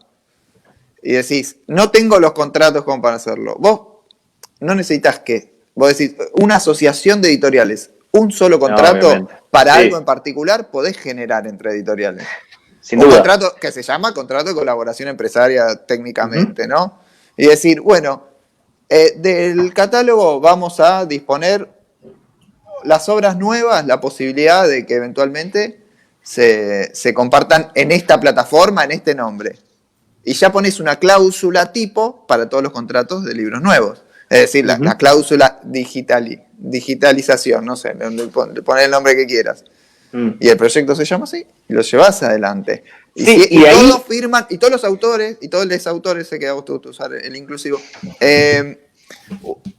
firman esa misma cláusula en todas las editoriales que estén asociadas bajo esa plataforma, ¿no? ¿Se entiende? Uh-huh. Sí, por eso también digo, y en ese sentido a mí siempre me parece súper valiosa la idea, el espíritu de lo que dice Diego, y hasta alguna vez se lo he dicho también a él, es una cuestión de voluntad. Porque obviamente hay un montón de estas cosas que tienen que ver con, bueno, no sé, a los alemanes que nos dieron los derechos de Nacha para publicarla acá, probablemente no creo que les logre sacar los derechos para eso. Ahora, si es un autor que fuimos a convocar nosotros para publicar y que hicimos un arreglo y demás, que es un libro que circula acá, casi no, yo antes creía, nadie se va a oponer. Me pasó de proponerlo y que me dijeran que no. Que me lo dijera gente piola, progre, copada. Digo, no estamos hablando de gente de 70 años que nunca en la vida vio un cómic web. Me pasó lo mismo con los dibujantes con los que yo trabajo. O sea, no todos, ni cerca todos, la mayoría están de acuerdo con liberar, pero muchos me han dicho, no, ni en pedo, no, lo van a piratear, no ganamos plata, no regalarlo. Por eso digo que también en algún punto va a haber que hacer un poco un par, tendremos que agarrar a ver quiénes de todo el catálogo se suman y que probablemente empiece a pasar al revés, que digan, che, pará, esto está funcionando con tales. Me estoy perdiendo algo. Yo voy a contar una experiencia, ¿no? Voy a contar una experiencia como lector en relación a eso. Me van a piratear. Para mí, una de las editoriales que mejor laburo está haciendo con lo digital y con esta actualización periódica es Loco Rabia. Tiene semanalmente muy lindas tiras, sigo las 2 de Manu, y también está vendiendo una gran parte del catálogo, está disponible para su compra en digital. Me compré un libro. Solamente lo puedo acceder mediante el Drive, no lo puedo descargar. Lo pagué, no, fue barato, fue accesible, pero solamente lo puedo ver por el Drive y solamente lo puedo leer desde ese lugar y me deja los lectores, me limita a los lectores. Es más, les tuve que explicar que me estaba llegando con muy poca calidad porque lo habían comprimido en un solo archivo, 400 páginas, y me lo tuvieron que dividir para que lo pueda ver en una calidad más o menos decente en una tablet de 10 pulgadas. No es una locura. Ese miedo a veces genera que la experiencia del lector sea medio ingrata. Y la verdad es que si vos compras un libro digital y tenés una experiencia ingrata, no creo que lo repitas. Y por ahí terminás perjudicando a todo el colectivo editorial, no solamente a tu propia editorial, ¿no?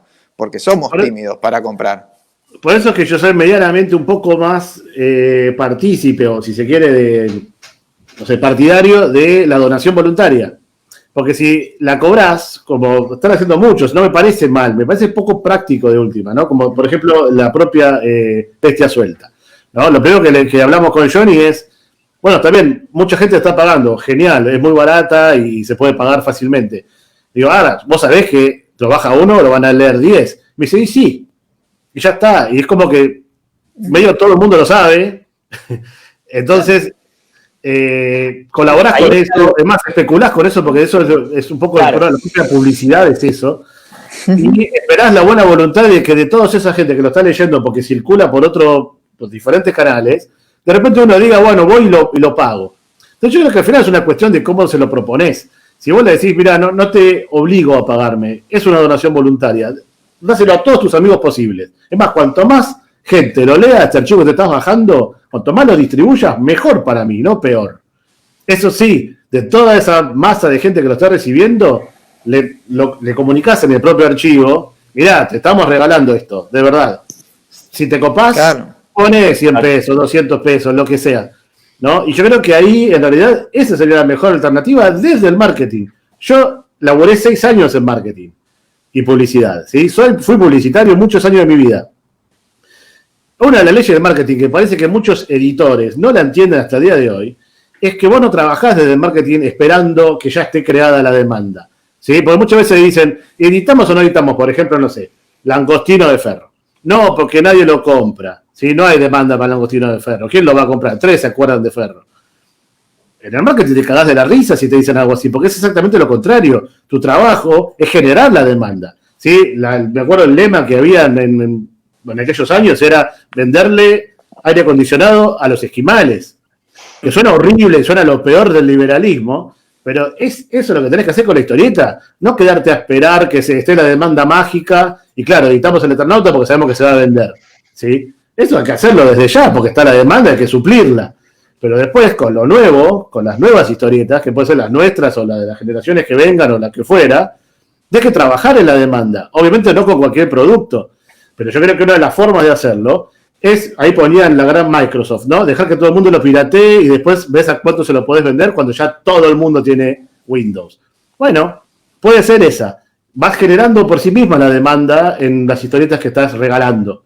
¿Sí? Y no lo hago desde la inocencia o la cosa hippie de sí, que sea todo gratis y repartimos flores con las historietas. Es exactamente lo contrario. ¿Sí? Lo estoy diciendo desde el marketing. Sí, me parece no, totalmente disponible para hacerse eso. Estoy de acuerdo con Diego en eso y en un montón de cosas que tienen que ver. Cuando hablamos de marketing editorial, de editoriales profesionales, de contratos y demás, parecemos unos burócratas, pero estamos al revés, pensándolo me parece que todo al revés, todo lo contrario, que es cómo llegar a producir de manera constante y pujante nuevas historias y más historietas. Lo que sí veo también es que hay fenómenos, por ejemplo, que tienen que ver con lo que tienen que ver, son autores y autoras que se hacen conocidos o conocidas por las redes sociales y que la tasa de conversión de los seguidores a libros vendidos es muy baja.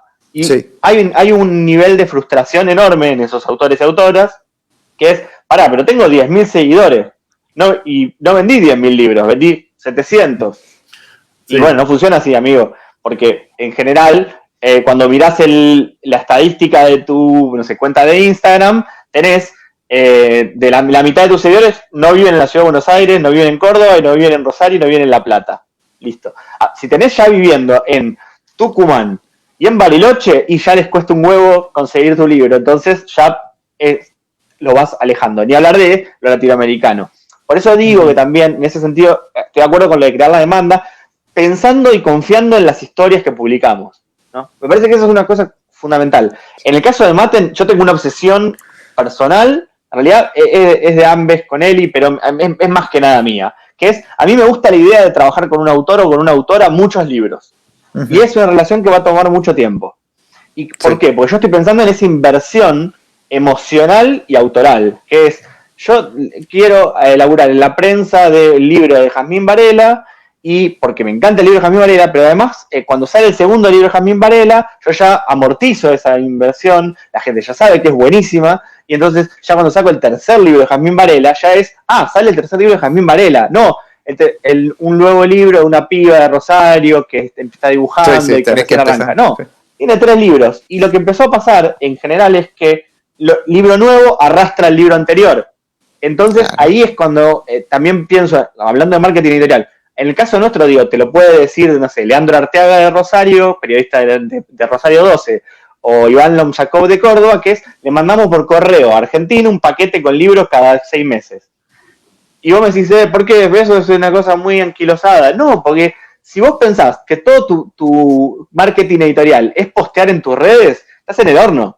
O sea, la revista Rumbos, por ejemplo, que es como la revista dominical La Viva para los porteños, pero de Mendoza, de Córdoba y demás, tira 400.000 ejemplares. Ahí publica Chanti, que un montón de gente no sabía quién era y de repente, claro, 400.000 casas en las provincias reciben todos los domingos a Chanti. Y claro, Chanti es un fenómeno de ventas ninguneado por un montón de gente que habla de que la historieta argentina no es popular, ni es masiva. Anda a preguntarle a las niñas que les encanta Chanti, que tiene 12 tomos de mayor y menor, que tiene los libros que saca con no sé cuánto sacó con Comic Debris. Digo, bueno, ahí también tenés, evidentemente ahí la demanda gratuita o lo gratuito fue que todos los padres compraban la revista y los pibes leían todo el tiempo la paginita. Esa inversión y se formó una generación de lectores.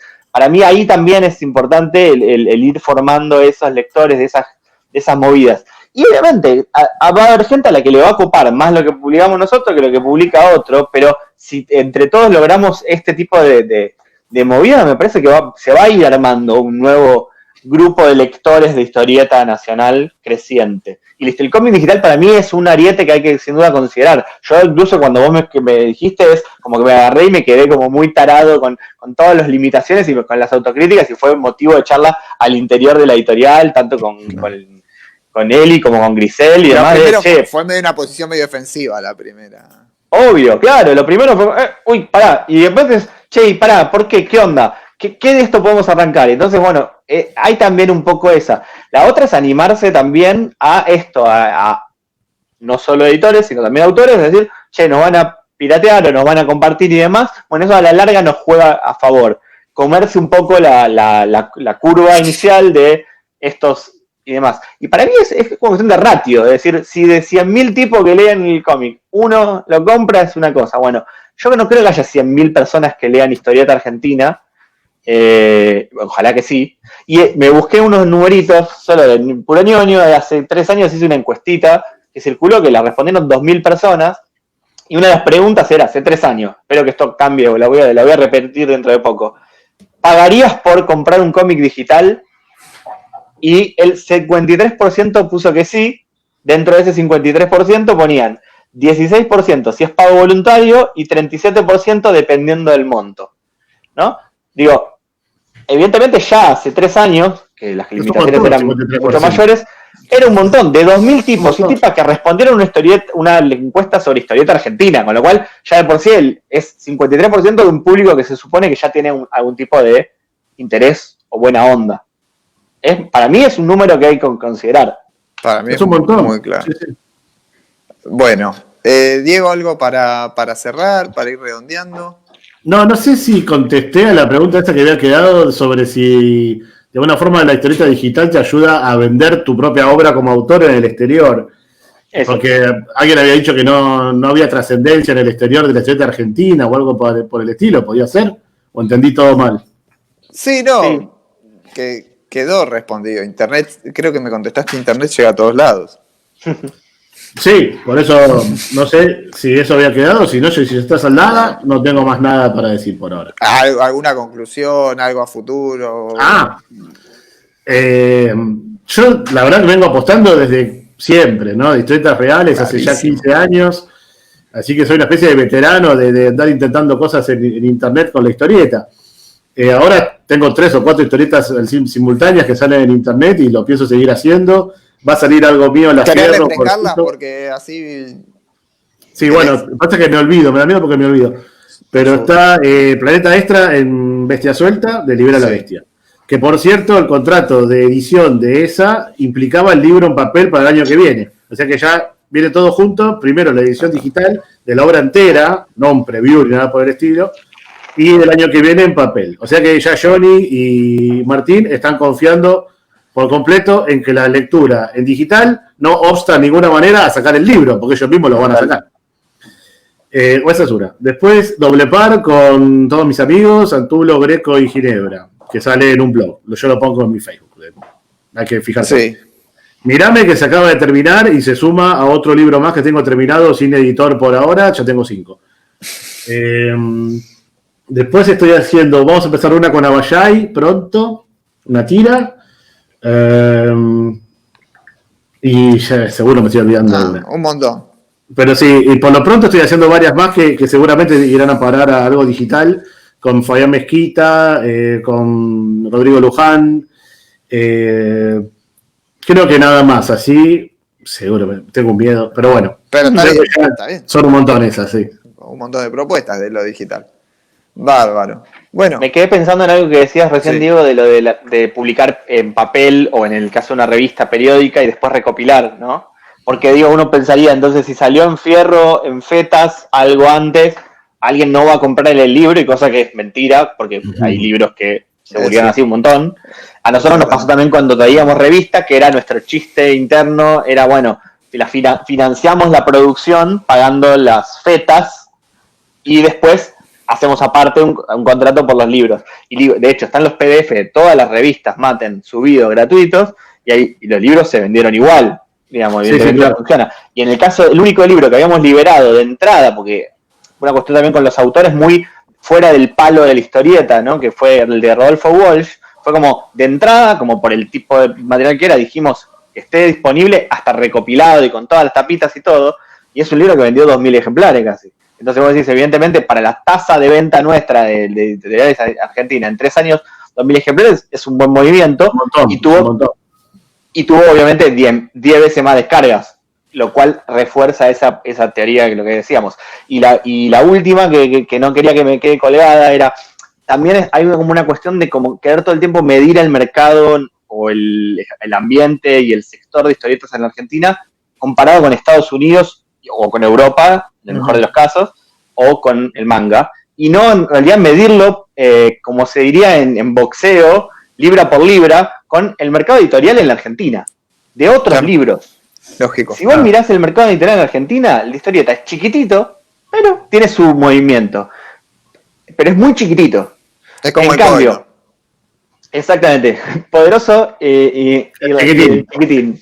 Pero bueno, ahora lo que pasa es que, claro, vos mirás la narrativa argentina, que incluso es exitosa en el mundo. La mayoría de los últimos premios grandes de narrativa en la Argentina son de autoras Mariana Enríquez, Samantha Schweblin y compañía, ¿no? Y vos decís, bueno, pero claro, se publican 5.000 libros de narrativa en la Argentina por año, de ahí sale un semillero gigante, y de ese semillero gigante hay una parte muy chiquitita que es edición profesional, sistemática y remunerada. Digo, por eso me parece que a veces se comparan peras con bananas cuando decís, bueno, la Argentina no es popular, no es masiva. Bueno, pero es en este país, es en este territorio. Además, muchos de los libros, el 90% de los libros que vas a ver en el relevamiento no los podés conseguir mucho más lejos que la General Paz, y en muchos casos no lo vas a conseguir nunca en Perú, en Bolivia, en Uruguay o en Chile, que son mercados a los que tenemos que apuntar. Bueno, digamos, en general nos pasó cuando al favor de la sí, edición digital del material. nos pasó al ir a Uruguay, al ir a la Feria de Bogotá con Hotel y Compañía o a Guadalajara, que los libros se venden un montón, porque además son muy baratos los libros, muy baratos. Bueno, a ver, yo para cerrar quería comentarles que me voy encontrando con no ajuntarse, no sé si por un miedo a la formalización que a veces tienen las personas de juntarse, pero por el coronavirus. Sí, pero no había coronavirus cuando propuse firmar una solicitada. El otro día hablé con los chicos de las comiquerías, me decían, no, nosotros contra las distribuidoras no nos podemos juntar porque cada uno va para su lado. No, que se junten las editoriales, hay que juntarse. Es un desencanto que sufro hace 25 años. Para vos es más nuevo, para mí hace 25 años que me pasa exactamente lo mismo. La cantidad de intentos que hubieron de Cámara Argentina de la Historieta, asociaciones, de todo tipo. Te puedo dar, no sé, 5 ejemplos de cosas que se armaron, incluso empezaron a funcionar y todas naufragaron por peleas internas. Millones de ejemplos. Pero yo lo que te iba a plantear es esto, porque surge a partir de que vos lo comentaste en la famosa charla del año pasado de la Crack, esto de hubo una asociación, también lo dijiste en la Universidad de Palermo el año pasado en el Día de la Historieta. Y yo te lo escuché y lo que digo es, ¿por qué en vez de ser tan ambicioso? Porque es una asociación muy ambiciosa, es decir, en vez de por objetivo, es como eterna, es como un casamiento. No saliste ni una vez a tomar una birra. Entiendo, sí. Te estás casando antes de ir al cine, de charlar, de ver qué le gusta, qué no. A mí me parece, y lo que les propongo es ir a objetivos, es decir, mira, las editoriales tendrían que juntarse para ver si pueden, podemos tener un menú de oferta digital. Bien. Mira, yo por experiencia te digo que eso lamentablemente nunca funcionó y no hay por qué suponer que va a funcionar. Uh-huh. Lo que sí creo que puede funcionar es un campeón, un tipo que esté dispuesto a ganar plata con esto y lo haga con ese compromiso. Podés ser vos con este muchacho de Santos que ya se ofreció, pero yo le diría, no ofrezcan el laburo gratis, háganlo ustedes y ganen la plata ustedes. Tómenlo como una empresa personal de distribución digital de editoriales en Latinoamérica. Y decidís todo vos, no es asambleario, nadie más va a discutirte cómo tenés que hacer las cosas, lo decidís vos. Y ahí llamás a Santi, a los del hotel, a quien vos quieras para que le den material con los autores directamente como ustedes lo decidan. Pero son ustedes los responsables y los que lo llevan a cabo, para bien o para mal, para el éxito o para el fracaso. Eso es lo que ha funcionado en este país desde siempre. Agarrá cualquier editorial, al frente tenés un dibujante con iniciativa. Casioli, Scuti, Dante Quinterno, Ramón Columba, y ahora tenés o a Santi Can, o a Diego Rey, o a Farías y Marcos Vergara de Locorrabia. Eso es lo que siempre ha funcionado en la Esteta Nacional. Las asambleas, no, ninguna. Es la experiencia. Una postilla. A mí me tocó ser el presidente de la Asociación de Revistas Culturales durante un breve interregno. Una asociación que tenía, cuando yo fui presidente, más de 400 miembros y subsecciones en varios lugares del país. Un quilombo, me imagino, terrible. Ya, no sé nada al respecto, pero seguro es un quilombo. ¿Qué tenía de claro? Un estatuto muy sencillo, porque claro, revistas culturales es como un paraguas gigantesco, ¿no? Y entre las cosas que tenía era las 5 puntos de los que acordábamos para que el sector vaya para adelante.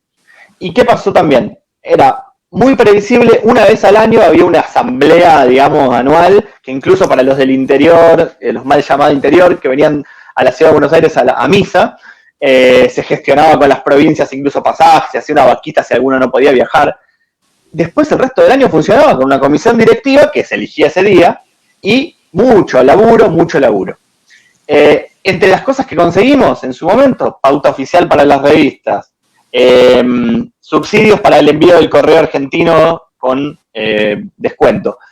10 cosas que conseguimos en ese momento. ¿Por qué? Porque éramos 400.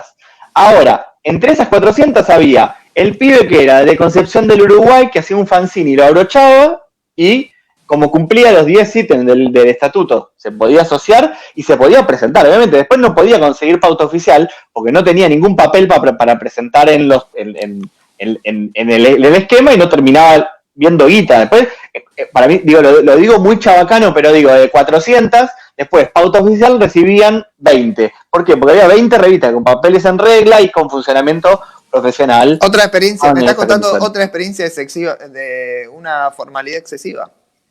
No, al revés. En este caso, ¿por qué? Porque de repente una revista de barrial que le servía el descuento del correo, se agarraba el encuentro del correo y listo. Y capaz que no participaba en ninguna asamblea de nada. Claro, pues se servía de una asociación que tenía una comisión directiva y una asamblea. No sí, estaban, pero en no el estaban sentido reunidos de... por un objetivo solo, estaban reunidos por una cosa en común que es ser revistas culturales. Por eso, pero vos siempre decías... Una nueva mirada. Es que si vos dijeras editores de historieta... Quiero lograr tal objetivo. Te juntaba 5 y logran ese objetivo. Mañana se juntan otros 6 y como decían al principio, los que se van a estar quedando afuera van a querer venir. Bueno, en ese sentido, para mí por ello es el paraguas. Digo, vos decís editor de historieta. ¿Hay alguna asociación de historietistas, de autores historietistas? Digo, para de ADA, de... No, es el principio, no. No, pero digo, ¿por qué? Porque también es interesante, digo, cuando hay un autor o una autora negocia un contrato con un editor en la Argentina, ¿qué asesoría tiene de sus colegas? La ADA, ponele. La ADA. ¿La ADA? Sí. Bien, sí. Es una asociación de dibujantes. Sí. Los guionistas, adiós. Sí. Digo, ¿por qué? Y en un país que tiene una tradición y una sociedad civil en donde cualquier tema que empieza se asocia y genera cosas... Digo, porque estamos de acuerdo que estamos en un país con una sociedad civil activa, desde clubes de barrio hasta unidades básicas, hasta lo que quieras. Digo, hay algo ahí que evidentemente no cuaja, porque para mí la clave es que hay intereses muy distintos. De alguien que hace una historieta porque le pinta y hace un fanzine, hay gente que lo piensa como su laburo, hay gente que hace las dos cosas, hay gente que hace una transición entre una y otra. Hay un montón de gente que se dedica a otra cosa y hace historietas y no es algo contradictorio, para mí al revés. Y lo que empieza a pasar es que, claro, el grado de formalidad del sector es tan bajo que probablemente muchos de estos esfuerzos que vos decís que pareciera que no se quieren juntar, y porque tenés proyectos distintos. Digo, a mí me pasa mucho de que cuando arranco, como yo trato todo el tiempo de no ser lo que no me gusta de los demás, yo pensaba cuando arranqué y un montón de gente no me dio pelota y nos miraban como diciendo quiénes son estos pibes que vienen de la literatura y se hacen los snobs, que hablan de la historieta de literatura, yo hacer lo contrario. Entonces, con los chicos de Libera en su momento y con, no sé, los chicos de Barro Editora o Clan de Fomento, que cuando arrancan, lo primero que hago cuando veo que existe, le digo, mirá, en Uruguay al 200 tenemos la oficina, cuando quieras vení, charlamos y te cuento en qué pifiamos nosotros. Y así hasta el modelo de contrato que tenemos, que se lo mandamos y dijimos, che, mirá, si te sirve o te dicen, che, no tengo idea cómo armar un contrato por un autor, cómo pagan ustedes, con qué librería funcionás, digo, esa cosa de medio de camaradería termina pasando pero a escala, en pequeños lugares, porque claro, después hay, en general a nivel masivo no ocurre, pero sí hay como pequeñas, como alianzas y movidas cuando ves que hay alguien que tiene un interés similar al tuyo. En mi cabeza, cuando vi lo de Fierro, por ejemplo, me puso contento por el todo, por más de que yo obviamente no tengo nada que ver con Fierro, digamos, nadie no me llamó Fierro y me dijo, che, vení a laburar acá que nos interesa tu mirada. No, pero que exista ya me parece que está buenísimo, incluso para que decir, che, lo que pueda surgir a partir de ahí, incluso para ver qué pasa con esta experiencia, si es paga, si no es paga, si alguien va a agarparla o no. Bueno, va a ser muy interesante para ver qué pasa a futuro. Me gustaría para cerrar pedirle a Diego que me amplíe un concepto que tiró en medio de la charla y que me pareció clarísimo, que fue una frase que dijo, lo digital es el reemplazo de los medios periódicos. Sí, que eso viene siendo hace rato ya. Todo lo que era medios periódicos, diario y revista, hoy por hoy son digitales. O sea, el Clarín se lee mucho más, con perdón de la palabra, ¿no? Se lee mucho más en digital que en papel, pero lejos. El digital se lee millones por día y en papel no debe llegar a medio millón la venta hoy por hoy de Clarín, seguro. Mucho menos. Mucho menos. Los domingos cerca de 400.000 ejemplares. Pues el domingo, que es el día que más se vende, no llega a medio millón. Y por día, en visitas del sitio de Clarín, ahora que es pago y todo, debe estar en varias decenas de millones. Así que todos están migrando lo que es medios periódicos a lo digital y eso ya se sabe hace muchos años.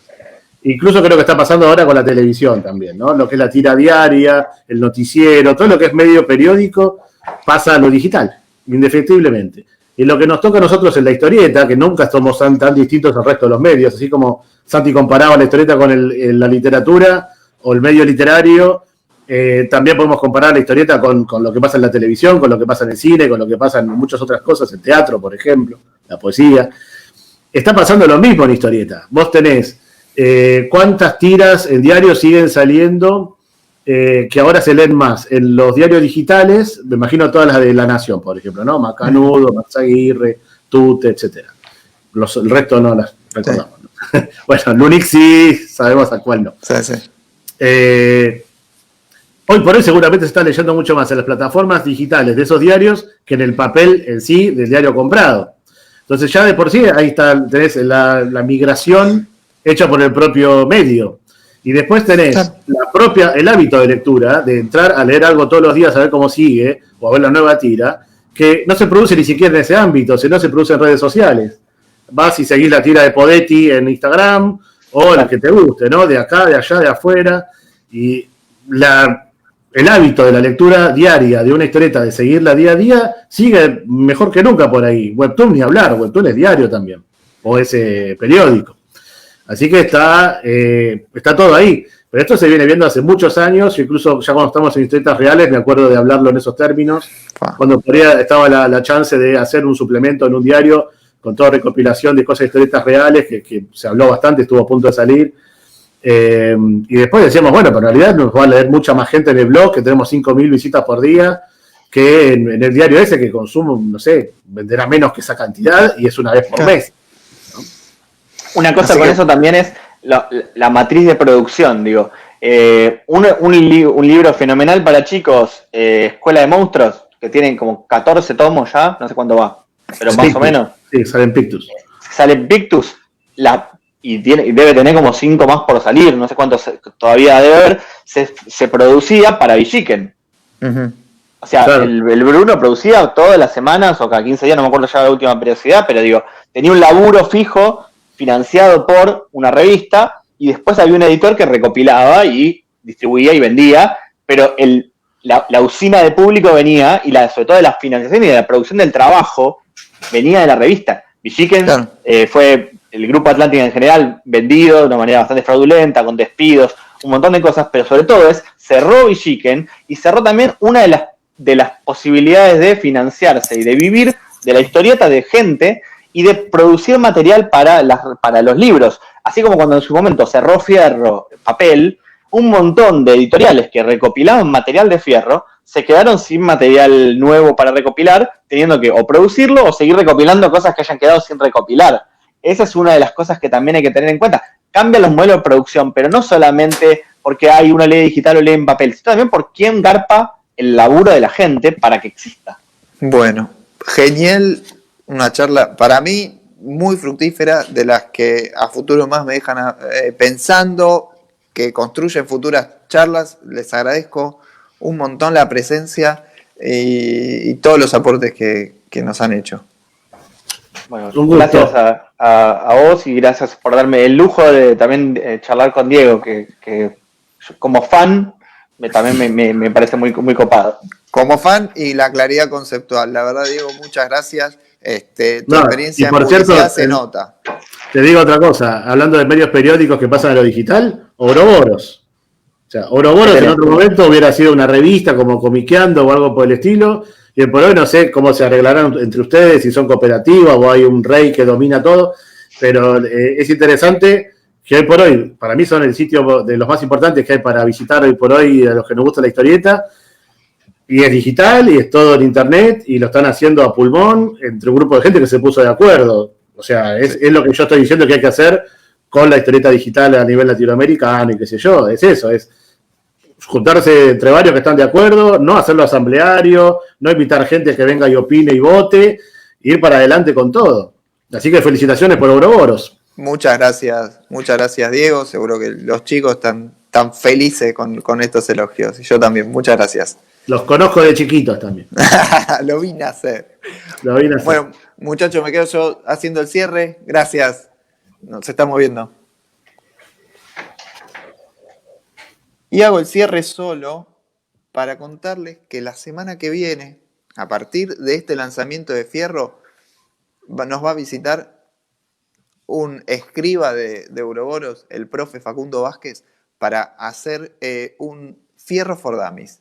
Se viene la cuarta etapa de Fierro. El profe cerró un ciclo de notas impresionantes que las pueden visitar en el sitio y nos va a guiar cómo entrar a Fierro aquel que no ha entrado todavía.